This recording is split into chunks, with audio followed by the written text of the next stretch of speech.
तो दोस्तों आज की इस वीडियो में हम कुछ टेंसेज की जो बेसिक हेल्पिंग वर्ब होती हैं जैसे कि इज, एम, आर, वाज, वर और हैज, हैव, हैड, इन सब के बीच में भी बच्चों को कंफ्यूजन रहता है कि कहाँ पर इनका हम यूज करते हैं और किस तरह के सेंटेंसेज में इन्हें यूज करें और किस तरह से पहचानें कि इस सेंटेंस में वाज, वर लगेगा या फिर हैज, हैव लगेगा।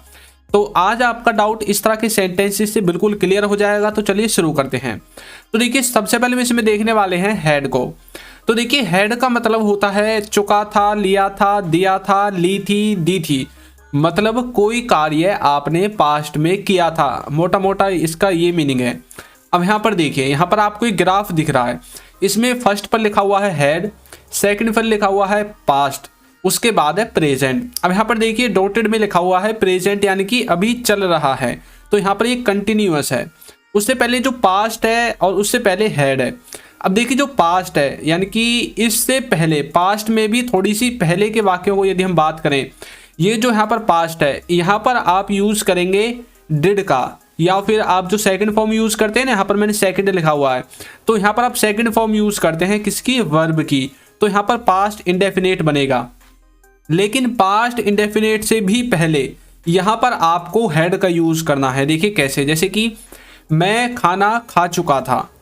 मतलब कि जैसे आप कुछ ऐसा सेंटेंसेस बोलते हैं भाई उसके आने से पहले मैं खाना खा चुका था, तो यहां पर क्या है, यहां पर आपको हेड का यूज करना पड़ेगा, यानी कि इस काम को होने से पहले। वैसे तो ये काम हो गया था पास्ट में जो सेकंड वाला है, लेकिन इसको होने से भी पहले ये जो फर्स्ट वाला कार्य है ये हो चुका था, वहां पर आप हेड का यूज करेंगे, यानी कि तुम्हारे आने से पहले मैं खाना खा चुका था, इस तरह से। तो कैसे बनेगा, आई हैड ईटन फूड। तो पास्ट जो इंडेफिनेट होता है उसका यूज हम करते हैं सिंपल पास्ट की तरह, यानी कि जो सिंपल सेंटेंसेस होते हैं। लेकिन जो कार्य इससे भी पहले का होगा वहां पर आप यूज करेंगे हेड का। तो हेड आपके समझ में आया। अब धीरे धीरे आप जैसे आगे बढ़ोगे आपको धीरे धीरे क्लियर हो जाएगा कि हमने यहाँ पर हेड क्यों लगाया और यहाँ पर ये पास्ट इंडेफिनेट क्यों आया। अब देखिए नेक्स्ट है, इसमें मैं खेल चुका था, या फिर आप बोल सकते हैं मैं खेल लिया था। ये आपके ऊपर डिपेंड करता है कि आपको क्या बोलना है, खेल चुका था, खेल लिया था, बात इनकी एक ही है। तो आई हैड प्लेड। अब किसी से आप ऐसे तो बोलोगे कि भाई मैं खेल लिया था, इसका कोई सेंस नहीं है जब तक आप इसके साथ कोई सेंटेंस नहीं चिपकाओगे कि भाई उसके आने से पहले मैं खेल लिया था या फिर तुम्हारे जाने से पहले मैं खेल लिया था। तो मतलब कुछ कार्य होने से पहले जो कार्य है वो हो चुका था या फिर हो लिया था, वहां पर आपको हैड का यूज करना है। उसने किताब खरीद ली थी, या फिर आप बोल सकते हैं वो किताब खरीद चुका था, दोनों का एक ही सेंस है। तो he had bought a book, मतलब उसने किताब खरीद ली थी। मेरे उसके फोन करने से पहले ही उसने किताब खरीद ली थी, मतलब कोई काम होने से पहले। देखिए आपने उसके पास फोन भी किया, लेकिन उस फोन को करने से पहले उसने किताब खरीद ली थी। और अब आप प्रेजेंट में बैठकर ये सोच रहे हैं और बोल रहे हैं या फिर किसी को बता रहे हैं कि भाई मेरे फोन करने से पहले उसने किताब खरीद ली थी, मतलब आपने फोन तो किया था। मतलब ये अब क्या है, पास्ट है, सिंपल पास्ट की तरह पहुंच गया। आपने फोन किया और उसके बाद क्या है, आपको पता चला कि उसने आपके फोन करने से पहले ही किताब खरीद ली। तो ये वाली जो सिचुएशन है वहां पर आपको हेड का यूज करना है। आप जा चुके थे या फिर तुम जा लिए थे तब तक, मतलब यू हैड गॉन, जब तक मैं आया था तब तक तो तुम जा लिए थे, जब तक मैं उसके घर गया था तब तक तो उसने काम कर लिया था। तो मतलब यहां पर कोई कार्य प्रेजेंट जो पास्ट इंडेफिनेट है उससे पहले होगा तो तब आपको हैड का यूज करना है। अब देखिए हैज और हैव, इनका यूज आप कैसे करते हैं। इसका मतलब होता है चुका है, लिया है, दिया है, ली है, दी है, इस वाले सेंस में। लेकिन अब यहाँ पर देखिए, यहाँ पर आप इसको किस तरह से समझोगे। यहाँ पर देखिए प्रेजेंट लिखा हुआ है और यहाँ पर ये डॉटेड लाइन है, इसका मतलब है कि ये चीज कंटिन्यूटी में है, इसलिए मैंने इसमें डॉटेड लाइन लगाए। लेकिन यहाँ पर जो ये आपको ये डंडा सा दिखा हुआ है, यहाँ पर ये एरो सा प्रेजेंट के बाद यहाँ पर, तो यहाँ तक यानी कि प्रेजेंट तक कोई कार्य या तो शुरू हो चुका है या फिर खत्म हो चुका है, या फिर आप प्रेजेंट तक ये पास्ट का जितना भी आपका एक्सपीरियंस है, इस एक्सपीरियंस को बताना चाहते हैं प्रेजेंट में खड़े होकर प्रेजेंट तक, तब भी आपको प्रेजेंट टेंस में हैज और हैव का यूज करना है। तो मतलब प्रेजेंट तक कोई कार्य या तो शुरू हो चुका है या फिर खत्म हो चुका है, या फिर आप अपने पास्ट एक्सपीरियंसेस को बताना चाहते हैं प्रेजेंट तक के पास्ट एक्सपीरियंसेस को, भाई अब तक मैंने अपनी ज़िंदगी में क्या चीज़ महसूस की है, क्या मुझे तजुर्बा है। तो इन सारी चीज़ों को बताने के लिए आपको हैज़ और हैव इसका यूज़ करना पड़ेगा। देखिए, मैं खाना खा चुका हूँ मतलब मैंने ये कार्य है कंप्लीट कर दिया है। मैंने भी आपको बोला था कोई कार्य या तो कंप्लीट हो चुका है या फिर शुरू हो चुका है। तो मैं खाना खा चुका हूँ मतलब मेरे खाने का काम कंप्लीट हो गया है। तो देखिए, आई हैव ईटन फूड, तो यहाँ पर आपको हैज और हैव का यूज करना है। देखिए कुछ एग्जांपल्स, मैं खेल लिया हूँ या फिर मैं खेल चुका हूँ। तो कुछ बच्चे ऐसे होते हैं वो आपसे बोलना चाहते हैं कि भाई तुमने कुछ कर लिया या फिर तुम खेल लिए, तो आप बोलोगे हाँ हाँ मैं खेल लिया हूँ, मतलब मैंने खेलने का काम खत्म कर दिया है, इस तरह से। नेक्स्ट है, उसने लैपटॉप खरीद लिया है या फिर वो खरीद चुका है, मतलब लैपटॉप को वो खरीद चुका है, तो मतलब उसने ये कार्य कंप्लीट कर दिया है प्रेजेंट तक। वैसे तो नहीं कि भाई वो डेली लैपटॉप खरीदेगा, नहीं, उसने आपको बोला भाई मैं लैपटॉप लेके आऊँगा, लेकिन अब उसने लैपटॉप खरीद लिया। अब ऐसा तो नहीं डेली लैपटॉप खरीदेगा, तो प्रेजेंट तक उसने काम कर लिया है मतलब। तो प्रेजेंट तक की जो हमारे एक्सपीरियंसेस होते हैं उन सबको बताने के लिए भी हम हैज़ और हैव का यूज़ करते हैं। तो he has bot A laptop.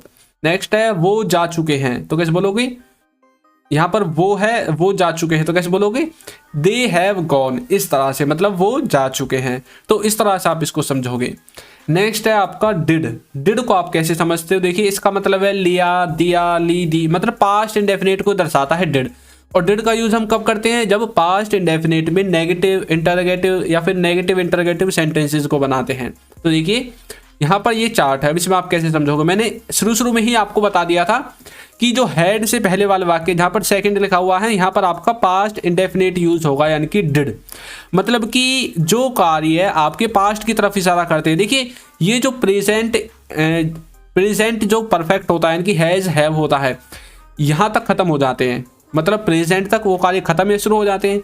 अब इससे पहले मतलब ये जो डिड है इसका प्रेजेंट से कोई ज़्यादा रिलेशन नहीं होता है, प्रेजेंट से इसका कोई रिलेशन नहीं है। प्रेजेंट में वो सब चीज़ ऐसी लगती है कि मतलब ख़त्म हो चुकी हैं, जैसे कि वो तो गया, मतलब उसने जो जाने का काम है वो कर दिया, बहुत समय पहले ही कर दिया। अब देखिए कैसे समझोगे, मैंने खाना नहीं खाया, मतलब मैंने खाना नहीं खाया, तो कैसे बोलोगे, I did not eat food. अब ये जो है ना यहाँ पर मैंने खाना नहीं खाया, ये प्रेजेंट तक की बात नहीं हो रही। अगर प्रेजेंट तक की बात होती तो आपको हैज़ और हैव का यूज़ करना पड़ता। ये पास्ट के किसी एक निश्चित समय की बात हो रही है कि पास्ट के उस समय में मैंने खाना नहीं खाया, मतलब मैंने 2 बजे खाना नहीं खाया, मैंने 3 बजे खाना नहीं खाया और अब बज रहे हैं शाम के 6। तो हम पास्ट को दर्शाते हैं, प्रेजेंट से कोई लेना देना नहीं है। यदि आपको ऐसा बताना है कि मैंने अब तक खाना नहीं खाया, तो आपको यहाँ पर डिड को हटाकर हैज़ और हैव इसका यूज कर देना है। आपको समझ में आया ना, डिड आपका पास्ट की बातों को बताएगा, जो सिंपल बातें होती हैं, भाई वो नहीं गया, उसने नहीं देखा, मैंने नहीं बताया, तो इन सब बातों को आपको डिड के द्वारा बोलना है। अब है नेक्स्ट, देखिए मैं नहीं गया, तो आई डिड नॉट गो या फिर आई डिडंट गो। उसने लैपटॉप नहीं लिया, तो he did not buy a laptop. उसने लैपटॉप नहीं लिया, मतलब पास्ट के ही किसी समय के बारे में बात कर रहे हैं, ना कि हम प्रेजेंट तक की बात कर रहे हैं। जैसे कई बार ऐसा होता है ना, प्रेजेंट तक की बात कर लेते हैं, भाई उसने लैपटॉप ले लिया, अब बोलोगे नहीं उसने लैपटॉप नहीं लिया, मतलब हम प्रेजेंट तक की बात करें कि अब तक उसने लैपटॉप नहीं लिया। यदि आपको प्रेजेंट तक की बात करनी है तो हैज़ हैव, लेकिन पास्ट के ही किसी समय की बात कर रहे हैं, मान लो हम दुकान पे गए और दुकान पे उसको लैपटॉप पसंद नहीं आया, और तब आप उसी टाइम के बारे में बताना चाहते हो, उसको वहाँ पर लैपटॉप पसंद नहीं आया और उसने लैपटॉप नहीं लिया, तो हम उसी टाइम की बात कर रहे हैं। तो he did not buy a laptop, इस तरह से। नेक्स्ट है, उन्होंने नहीं पूछा। आप कहीं पर गए थे रिश्तेदारी में या फिर किसी और जगह पर, और वहाँ पर मतलब उन्होंने आपसे कुछ पूछा नहीं, तो आप उस पर्टिकुलर टाइम को बताने के लिए डिड का यूज करेंगे, यानी कि दे डिड नॉट आस्क, उन्होंने नहीं पूछा, इस तरह से।